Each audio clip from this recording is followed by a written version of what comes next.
بسم اللہ الرحمن الرحیم۔ سامعین کرام، آپ سن رہے ہیں انسپیکٹر احمد یار خان سیریز کے سلسلے کی ایک اردو کہانی اندھیرے اندھیرے میں۔ یہ اس سلسلے کی قسط نمبر 2 ہے۔ مجھے امید ہے آپ کو میری یہ کاوش پسند آ رہی ہوگی۔ ہاتھ میں کیا لے کر جاتے رہے ہو؟ میں نے پوچھا۔ کلہاڑی یا چاقو؟ لاٹھی، اس نے جواب دیا۔ میں ہر بار لاٹھی لے کر جاتا تھا۔ اس نے یہ تسلیم نہ کیا کہ وہ قتل کی رات کہیں باہر گیا تھا۔ میں نے چوکیدار کے علاوہ اس کے گھر کے 3 افراد سے بھی پوچھا تو انہوں نے بھی یہی کہا کہ ولایت رات کو باہر نہیں گیا تھا۔ میرے لیے یہی شہادت کافی نہیں تھی۔ گھر کے افراد نے تو یہی کہنا تھا کہ ولایت رات کو باہر نہیں گیا تھا۔ میں نے اپنے طور پر تحقیقات کرنی تھی۔ بظاہر مجھے یقین آ گیا تھا کہ یہ شخص اس واردات میں ملوث نہیں۔ قتل کی تفتیش کے ساتھ ساتھ لاپتہ لڑکی محفوظ کو بھی تلاش کرنا تھا۔ میں نے بہت حد تک مان لیا تھا کہ محفوظ خودکشی کے لیے گھر سے نکل گئی ہوگی، لیکن میں نے اس امکان کو نظر انداز نہ کیا کہ لڑکی ولایت کے ساتھ گئی ہے اور اس نے اسے کہیں چھپا دیا ہے۔ اس امکان کے پیش نظر ولایت کے گھر کی تلاشی ضروری تھی، لیکن اس سے پہلے پوچھ گچھ کرنی تھی۔ میں نے ولایت کے بڑے بھائی اور باپ کو بلایا۔ کیا تم چاہتے تھے کہ ولایت کے لیے محفوظ کا رشتہ لیا جائے؟ میں نے ولایت کے باپ سے پوچھا۔ میں تو اتنا نہیں چاہتا تھا، اس نے جواب دیا۔ ولایت کہتا تھا کہ محفوظ کے ساتھ ہی شادی کروں گا۔ میں نے اور ولایت کی ماں نے اس لڑکی کے گھر جا کر رشتے کی بات کی تو انہوں نے صاف جواب دے دیا۔ تم اتنا کیوں نہیں چاہتے تھے؟ ایک تو میں اس لڑکے کا اپنے گھر میں آنا جانا پسند نہیں کرتا تھا، اس نے جواب دیا۔ اب تو بیچارہ قتل ہو گیا ہے، اللہ اسے معاف کرے۔ ولایت اس کی بہن کے لیے اس کے گھر جاتا تھا تو قاسم بھی کبھی کبھار ہمارے گھر آ جاتا تھا۔ ولایت سے چھوٹی میری 2 بیٹیاں ہیں، ان کی وجہ سے میں اپنے گھر میں قاسم کا آنا جانا پسند نہیں کرتا تھا۔ میں آپ کو سچی بات بتاتا ہوں، محفوظ کی ماں بھی کوئی اچھی عورت نہیں، غرور اور تکبر کرتی ہے اور اپنے جیسا کسی کو سمجھتی ہی نہیں۔ خاوند کو مرے ابھی 6 مہینے پورے نہیں ہوئے تھے کہ اس نے دوسری شادی کر لی تھی۔ رشتے سے انکار پر ولایت کا رویہ کیا تھا؟ غصے میں آ گیا تھا، اس نے جواب دیا۔ کہتا تھا کہ یہ لڑکی نہیں ملی تو اب میں ساری عمر شادی نہیں کروں گا۔ محفوظ کی ماں کے پاس گیا ہوگا۔ میں کچھ کہہ نہیں سکتا جناب، اس نے کہا۔ ہمارے ساتھ تو اس نے بولنا ہی چھوڑ دیا تھا۔ باپ سے میں نے بہت سی باتیں پوچھی تھیں، پھر اس کے بڑے بھائی سے پوچھ گچھ کی۔ اس نے صاف کہا کہ وہ اپنے خاندان کا رشتہ اس گھر کے ساتھ جوڑنا پسند نہیں کرتا تھا۔ لڑکی تو ٹھیک ٹھاک ہے جناب، اس نے کہا، پکے چال چلن اور اچھے اخلاق کی لڑکی ہے، اور وہ صرف ولایت کو نہیں بلکہ ہمارے سارے گھر کو چاہتی تھی۔ لیکن قاسم بدنام لڑکا تھا اور اس کی ماں بھی کوئی اتنی نیک نام نہیں تھی۔ اس عورت میں دکھاوا بہت ہے۔ اپنے بیٹے کو اس نے اسی طرح دکھاوے میں خراب کر دیا تھا۔ بیٹا گھٹیا قسم کے بدماشیاں کرتا تھا تو ماں کہتی تھی کہ میرا بیٹا شہزادہ ہے۔ دیکھ میرے بھائی، میں نے اسے کہا، تم کچھ سیانے آدمی معلوم ہوتے ہو، میں تمہارے ساتھ سیدھی بات کرتا ہوں۔ مجھے اس قسم کی اطلاعات ملی ہیں کہ محفوظ کو ولایت نے کہیں چھپا دیا ہے۔ اگر ایسی بات ہے تو مجھے بتا دو، میں اسے گرفتار نہیں کروں گا۔ گرفتار کرنے کی کوئی وجہ ہی نہیں۔ لڑکی جو ملے گی تو وہ بیان دے دے گی کہ وہ اپنی مرضی سے ولایت کے ساتھ گئی ہے۔ یہ کوئی جرم نہیں۔ میں وعدہ کرتا ہوں کہ پردے میں لڑکی اس کے وارثوں کے حوالے کر دوں گا۔ کہاں چھپائی ہوگی؟ اس نے کہا، اگر وہ لڑکی کو گھر لاتا تو ہم اسی وقت لڑکی کو اس کے گھر چھوڑ آتے۔ ہم ایسا کام کبھی نہیں کریں گے جو ہمارے خاندان کی بے عزتی کا باعث بنے۔ اگر ولایت نے لڑکی کو کہیں اور جا چھپایا ہے تو وہ ہمیں معلوم نہیں۔ لڑکی اسی رات غائب ہوئی ہے جس رات یہ لڑکا قتل ہوا ہے۔ میں نے کہا، اب تم مجھے سچ سچ بتا دو کہ اس رات ولایت گھر سے غیر حاضر ہوا تھا؟ جناب عالی، اس نے جواب دیا، میں اس سوال کا جواب بھی نہیں دے سکتا۔ ولایت اکیلا چھت پر سوتا ہے، ہم سب نیچے صحن میں سوتے ہیں۔ اگر وہ رات کو پچھلی طرف سے اتر گیا ہو تو میں کچھ کہہ نہیں سکتا، لیکن ایسا ہوا نہیں۔ ہم نے اس صبح کھیتوں میں جانا تھا، میں نے اوپر جا کر منہ اندھیرے اسے جگایا تھا۔ اگر وہ لڑکی کو کہیں لے کر گیا ہوتا تو اتنی سویرے اپنی چارپائی پر نہ ہوتا۔ جب تم نے اسے جگایا تو اس کے پاس کلہاڑی تھی؟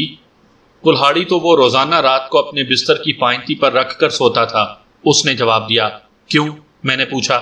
اسے کسی کا خطرہ تھا؟ نہیں جناب، اس نے جواب دیا، ہمیں کسی کی طرف سے کوئی خطرہ نہیں، ہماری کسی کے ساتھ کوئی دشمنی نہیں۔ یہ تو آپ کو معلوم ہوگا کہ دیہات میں جو بھی آدمی کھلیان میں یا اپنی چھت پر اکیلا سوتا ہے وہ لاٹھی یا کلہاڑی اپنے پاس ضرور رکھتا ہے۔ میں نے اس شخص کو بہت کریدا اور بہت ہی کھنگالا، لیکن اس کے منہ سے کوئی ایسی بات نہ نکلی جس سے یہ شک ہوتا کہ لڑکی ولایت کے قبضے میں ہے۔ میں نے ولایت کو تو بٹھائے رکھا، اس کے باپ اور بھائی کو بھیج دیا۔ ایک اور رات شروع ہو چکی تھی۔ مقتول دفن ہو گیا تھا۔ اس کی ماں سے پوچھ گچھ ضروری تھی، لیکن میں اسے اس قابل نہیں سمجھتا تھا کہ وہ صحیح بیان دے گی۔ پھر بھی اسے بلا لیا۔ وہ اپنے خاوند کے ساتھ آ گئی۔ اس عورت کی جوانی کبھی کی ختم ہو چکی تھی اور اب تو غم نے اس کے چہرے کو مرجھا دیا تھا، اور وہ نڈھال تھی۔ پھر بھی صاف پتہ چلتا تھا کہ یہ جوانی میں ہی نہیں بلکہ بیٹے کی موت تک خوبصورت رہی ہے۔ اس کا لمبوترا قد کاٹ اس کے چہرے سے زیادہ کشش والا تھا۔ چہرے کا رنگ تو بہت ہی اچھا تھا، چہرے سے عمر کا اندازہ ہوتا ہی نہیں تھا۔ بڑھاپے کی ہلکی سی لکیر بھی اس کے چہرے پر نہیں آئی تھی۔ سر کے چند ایک سفید بالوں سے پتہ چلتا تھا کہ اس کی عمر کچھ زیادہ ہو گئی ہے۔ اس کے سراپا پر غم کا سایہ پڑ گیا تھا۔ پھر بھی اس کی ڈیل ڈول اور اس کے انداز سے پتہ چلتا تھا کہ ولایت کے باپ اور بھائی نے اس عورت کے متعلق جو رائے مجھے دی ہے وہ صحیح ہے۔ میں نے بڑی مشکل سے اسے غم کی کیفیت سے نکال کر بولنے اور حقیقی باتیں کرنے کے لیے تیار کیا۔ وہ تو بہت ہی شوباز عورت تھی۔ مثلاً میں نے اس سے پوچھا کہ اسے کس پر شک ہے کہ اس نے اس کے بیٹے کو قتل کیا ہوگا۔ میرے بیٹے کا تو سارا گاؤں دشمن تھا، اس نے جواب دیا۔ دشمنی کیا تھی؟ میرا بیٹا شہزادہ تھا، اس نے کہا۔ اس سے سب جلتے تھے۔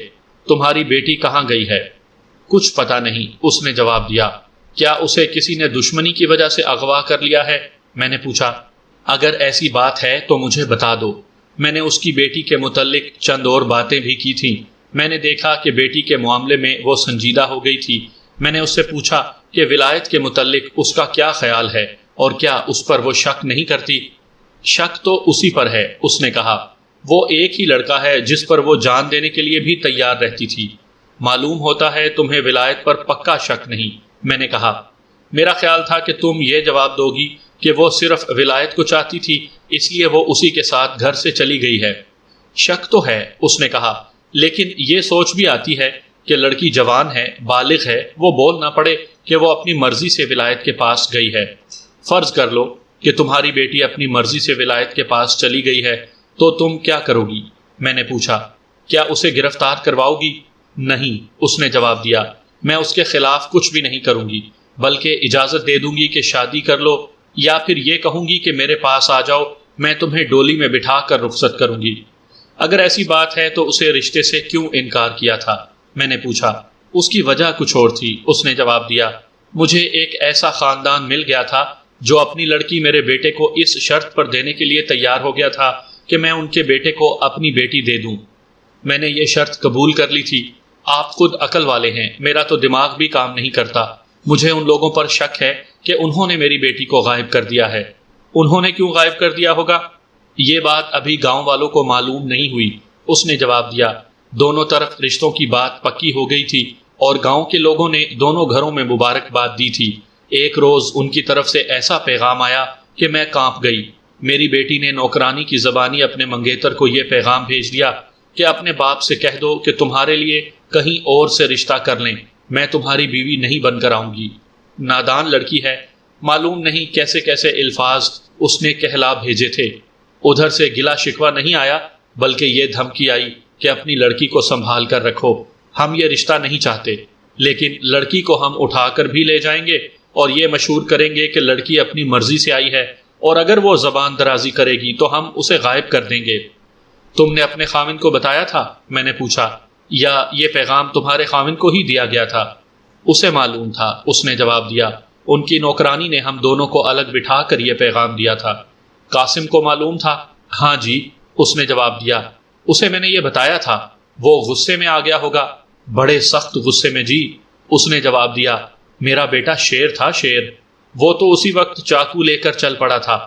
میں نے، محفوظ نے اور میرے خاوند نے اسے پکڑ لیا تھا، بجائے اس کے کہ وہ اپنی بہن کو ڈانٹ ڈپٹ کرتا کہ اس نے ایسی حرکت کیوں کی ہے۔ وہ دھمکی کا جواب دینے کے لیے تیار ہو گیا تھا۔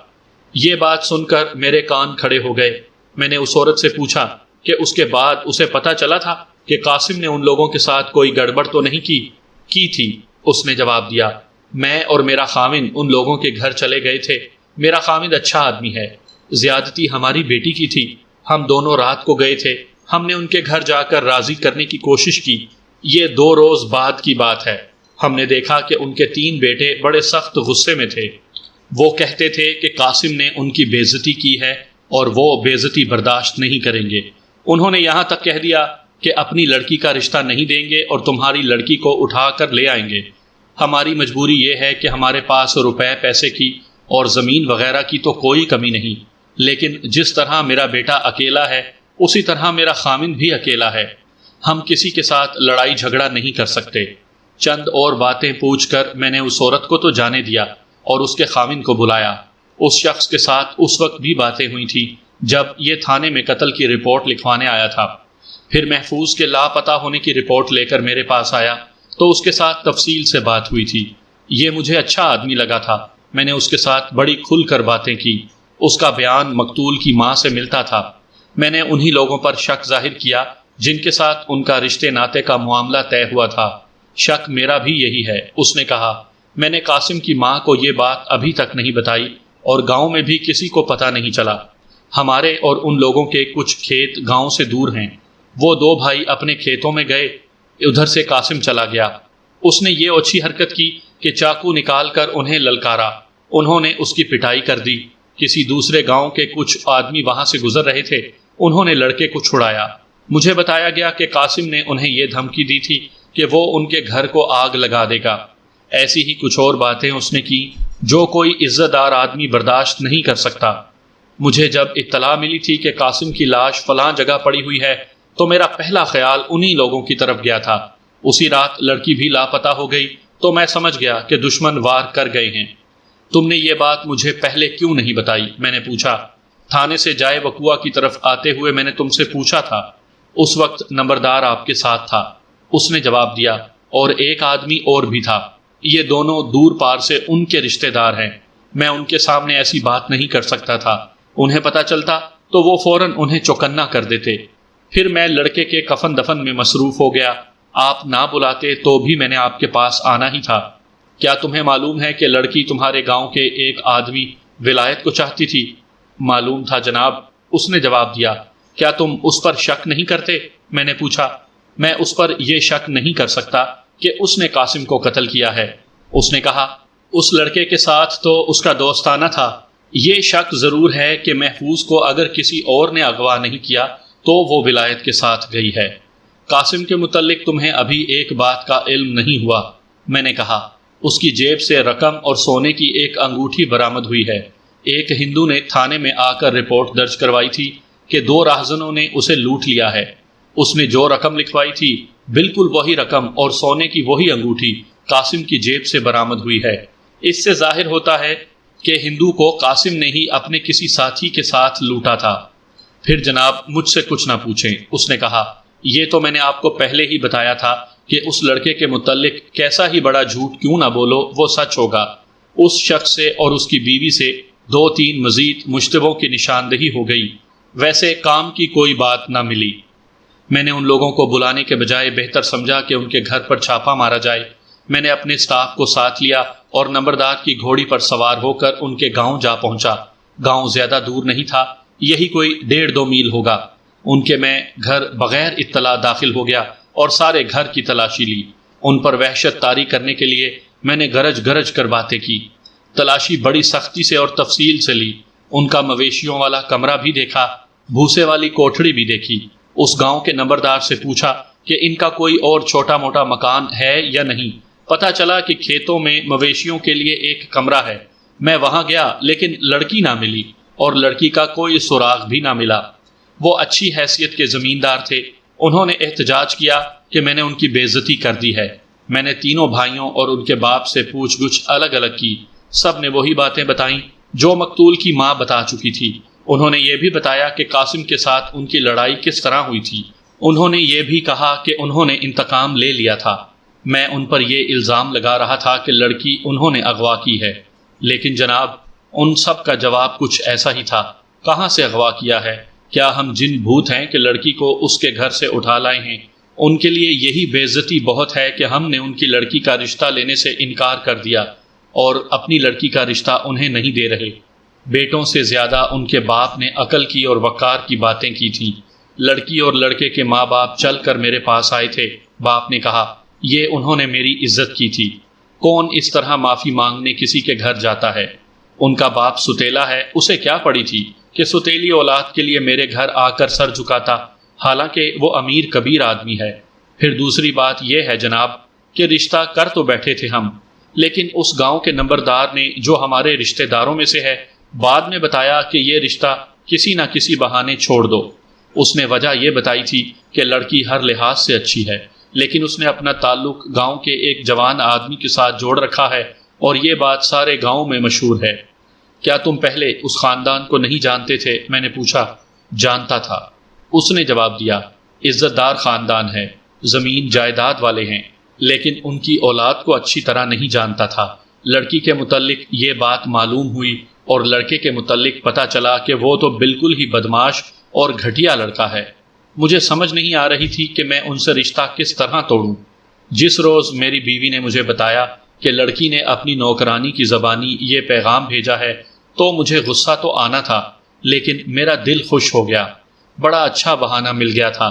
میں جناب آپ کو صاف بتا دیتا ہوں کہ میرے بیٹے بے عزتی کا بدلہ لینے کی باتیں کرتے تھے، اور انہوں نے یہ الفاظ ضرور کہے تھے کہ ہم لڑکی کو اٹھا لائیں گے، لیکن میں نے انہیں سمجھایا تھا کہ خدا کا شکر ادا کرو کہ انہوں نے خود ہی تمہیں ایسا بہانہ دے دیا ہے کہ تم رشتہ توڑ سکتے ہو۔ میرے بیٹوں نے جو دھمکیاں دی تھیں وہ تو اپنی ناک اور اپنی بات رکھنے کے لیے دی تھی۔ ہم عزت دار لوگ ہیں، کسی کی بیٹی کو اٹھا لانا بے عزت لوگوں کا کام ہوتا ہے۔ میرے بیٹوں نے ان کے بیٹے کی پٹائی کر کے اپنا کلیجہ ٹھنڈا کر لیا تھا۔ کوئی بھی تفتیشی افسر مشتبہوں کے بیانات کو صحیح نہیں مان لیا کرتا، ان کی تصدیق یا تردید لازمی طور پر کروائی جاتی ہے۔ میں نے یہ دیکھتے ہوئے بھی کہ یہ باپ اور اس کے بیٹے جھوٹ نہیں بول رہے، انہیں اپنے ذہن میں مشتبہ بنائے رکھا اور ان کے متعلق اپنے آدمیوں سے رپورٹیں لینے کی سوچی۔ وہاں سے میں مقتول کے گاؤں آ گیا، اور گاؤں کے جن افراد کی مجھے ضرورت تھی انہیں میں اپنے ساتھ لے کر تھانے میں آ گیا۔ گاؤں میں میرے مخبروں نے جو کام کرنا تھا وہ انہیں معلوم تھا، اور کچھ مزید ہدایات بھی دے دیں۔ اس گاؤں کا نمبردار، جس گاؤں میں مقتول اور اس کی بہن کا رشتہ طے ہوا تھا، میرا خاص آدمی تھا۔ میں نے اسے کہا تھا کہ وہ ان لوگوں کی حرکات پر پوری نظر رکھے اور لاپتہ لڑکی کی مشق لیتا رہے۔ تھانے پہنچ کر کچھ دیر آرام کیا۔ گھر جانے سے پہلے میں نے اس قبرستان کے تکیے کے آدمیوں کو، جہاں مقتول جایا کرتا تھا، بلانے کے لیے آدمی بھیج دیا۔ جوئے باز تکیے پر جا کر جوا کھیلا کرتے تھے۔ مجھے بتایا گیا تھا کہ مقتول بھی وہاں جایا کرتا تھا۔ میں 2-2.5 گھنٹے آرام کر کے تھانے میں آیا تو 3-4 آدمی آئے ہوئے تھے، اور جو باقاعدگی سے تکیے پر جاتے تھے ان میں سے مزید 2 آدمیوں کے آنے کی توقع تھی۔ تکیے کے ملنگ تھانے میں آ کر جھوٹ نہیں بولا کرتے تھے۔ میں نے ان سے مقتول کے متعلق پوچھا تو انہوں نے اس کی کہانیاں سنانی شروع کر دیں۔ بات وہی نکلی کہ مقتول گھٹیا اور آوارہ تھا۔ یہ بھی پتہ چلا کہ وہ بڑی زیادہ بازی لگایا کرتا تھا۔ میں یہ معلوم کرنے کی کوشش کر رہا تھا کہ مقتول کے گہرے دوست کون کون تھے۔ میں نے یہ سوال گاؤں میں بھی پوچھا تھا تو یہی جواب ملا تھا کہ اس کی دوستی کسی باعزت آدمی کے ساتھ نہیں تھی۔ اس کے یار چرسی بھنگی ہی تھے، انہیں وہ کھلاتا پلاتا تھا اور وہ اس کے غلام بنے رہتے تھے۔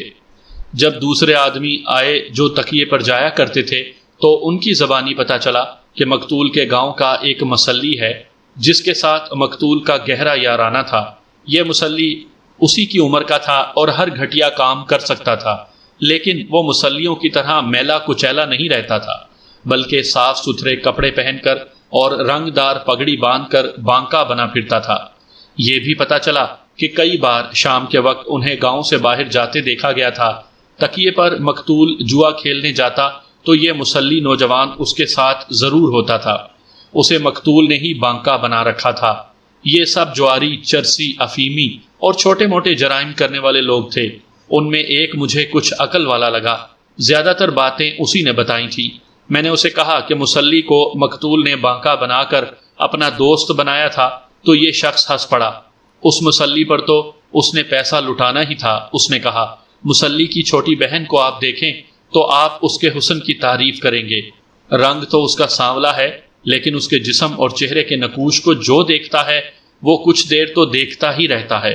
قاسم نے اس لڑکی کے ساتھ یارانہ گانٹھا ہوا تھا اور مجھے پکا یقین ہے کہ مسلی کو اس کا علم تھا اور وہ اپنی بہن کے ذریعے قاسم کو کھا رہا تھا۔ سارا دن ان لوگوں کے ساتھ گزر گیا۔ مجھ پر یہ روشن ہو چکا تھا کہ اس کیس کی تفتیش بڑی لمبی چلے گی اور یہ بڑی مشکل تفتیش ہوگی۔ مقتول کی جیب سے چوری کی جو رقم اور انگوٹھی نکلی تھی اس نے مجھے مشکل میں ڈال دیا تھا۔ میں رات کو اپنے جونیئر سب انسپیکٹر کو بٹھا کر اس کیس پر بحث کر رہا تھا اور اس سے مشورے لے رہا تھا۔ میرے دماغ میں ایک بات آئی کہ راہزنی کی واردات اگر مقتول نے ہی کی تھی تو یہ بات بالکل صاف تھی کہ راہزنی کی باقی 5 وارداتیں بھی اسی نے کی تھیں۔ وجہ صاف تھی، ہر واردات کا طریقہ ایک ہی جیسا تھا۔ میں نے سوچا کہ مقتول کے ساتھ دوسرا آدمی یہی مسلی ہو سکتا ہے۔ اس کے ساتھ یہ خیال بھی آیا کہ مقتول نے اس کی بہن کے ساتھ ناجائز مراسم پیدا کر رکھے تھے۔ اس پر مسلی خوش نہیں تھا۔ اپنی بہن کی ایسی حرکت غریب سے غریب آدمی بھی برداشت نہیں کر سکتا۔ مجھے خیال یہ آیا کہ مسلی نے مقتول کو روکنے کے بجائے یہ بہتر سمجھا کہ مقتول کو بالکل ہی ختم کر دیا جائے۔ شہروں کے لوگ شاید یہ کہیں کہ مسلی تو غریب لوگ ہوتے ہیں، ان میں قتل کرنے کی جرت نہیں ہو سکتی۔ میں شہری حضرات کو بتانا چاہتا ہوں کہ مسلی لاشوں کی چیر پھاڑ کرنے والے لوگ ہوتے ہیں۔ گلی سڑی لاشیں انہی سے اٹھوائی جاتی ہیں۔ بعض لاشوں کے اعضاء قاتلوں نے الگ الگ کیے ہوئے ہوتے ہیں، انہیں کوئی ہاتھ نہیں لگانا چاہتا۔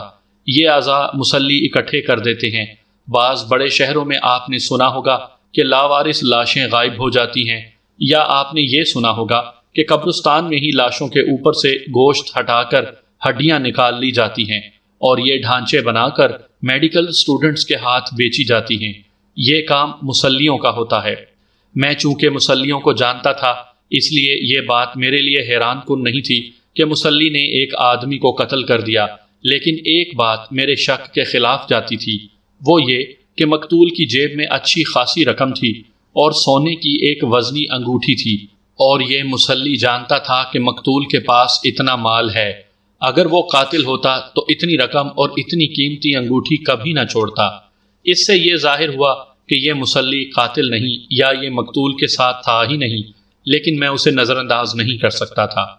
میں نے ایک کانسٹیبل کو مقتول کے گاؤں بھیجا اور اسے کہا کہ مسلی اور اس کی بہن کو اپنے ساتھ لے آئے اور راستے میں انہیں آپس میں کوئی بات نہ کرنے دے۔ یہ کانسٹیبل روانہ ہوا تو میرے جونیئر سب انسپیکٹر نے کہا کہ ایک کانسٹیبل پر اتنا اعتماد نہیں کرنا چاہیے، کسی ہیڈ کانسٹیبل کو ساتھ جانا چاہیے۔ میں نے کانسٹیبل کے پیچھے ایک ہیڈ کانسٹیبل کو بھیج دیا۔ رات کا وقت تھا، میں اتنا زیادہ تھک چکا تھا کہ پھر گھر چلا گیا اور تھانے میں یہ کہہ آیا کہ جب مسلی آئے تو اسی وقت مجھے بلا لیا جائے۔ اس طرح مجھے 3-3.5 گھنٹے آرام مل گیا۔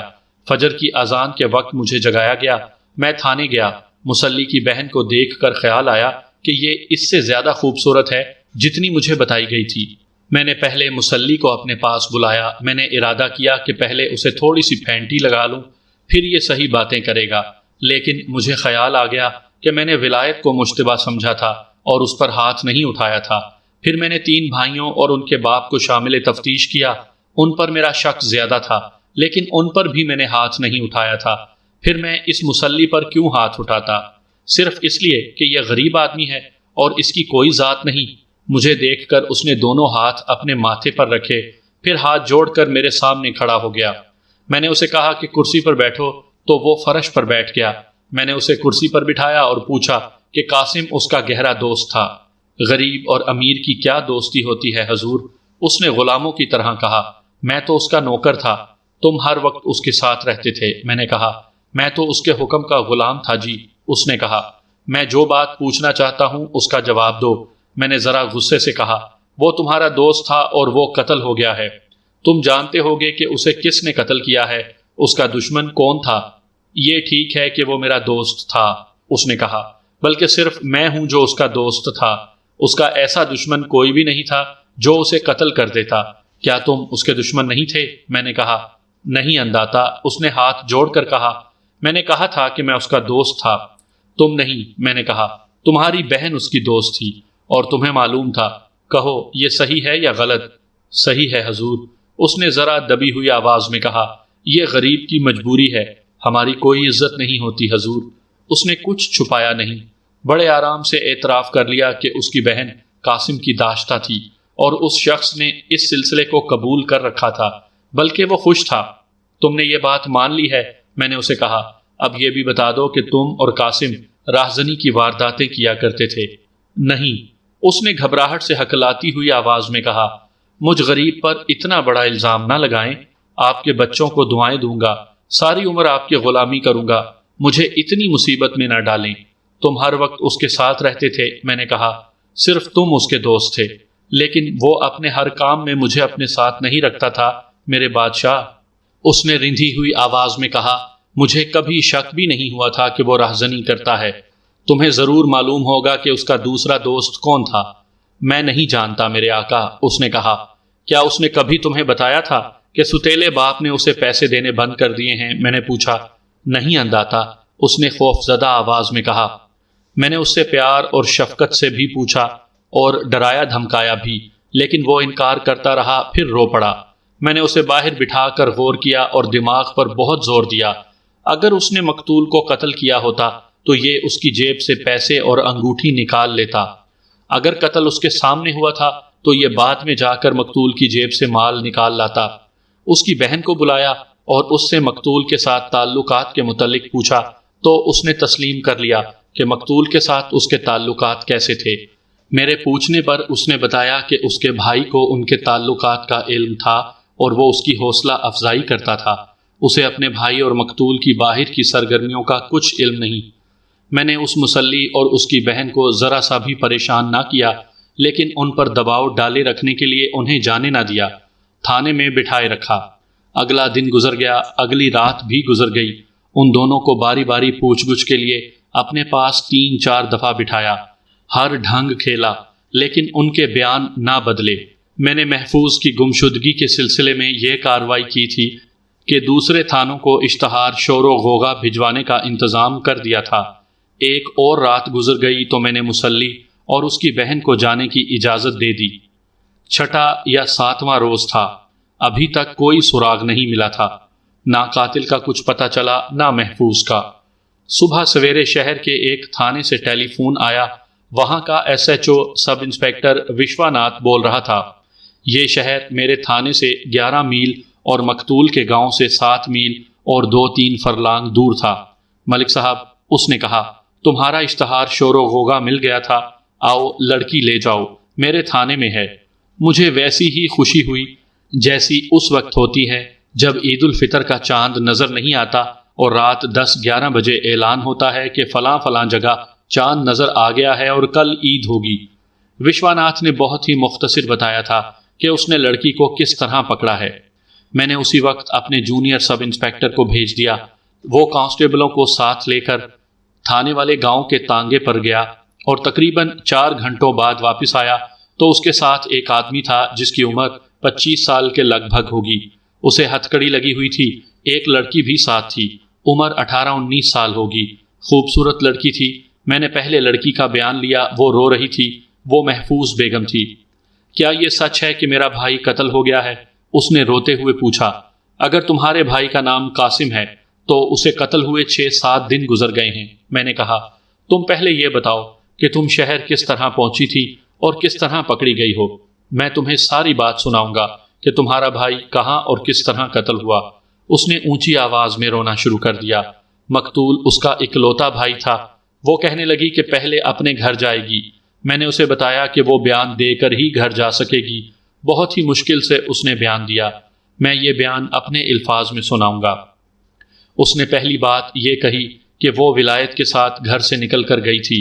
گھر سے نکلنے کی وجہ اس نے وہی بتائی جو پہلے بیان ہو چکی ہے کہ ماں نے اس کا رشتہ ولایت کو دینے سے انکار کر دیا تھا۔ اس کی اور ولایت کی محبت کی جو باتیں میں دوسروں کی زبانی سن چکا تھا وہ اس لڑکی نے بھی سنائی۔ وہ ولایت کے معاملے میں بہت ہی جذباتی تھی۔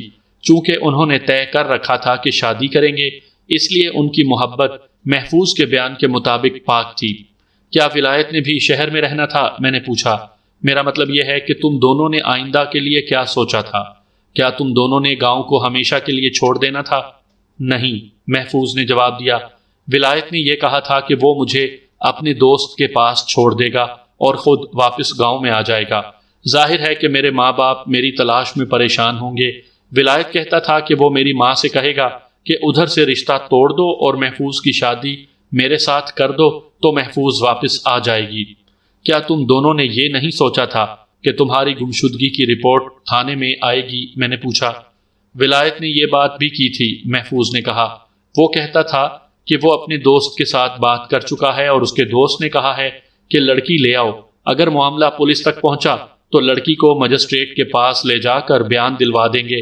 لڑکی بیان دے گی کہ میں بالغ ہوں اور ولایت کے ساتھ اپنی مرضی سے آئی ہوں۔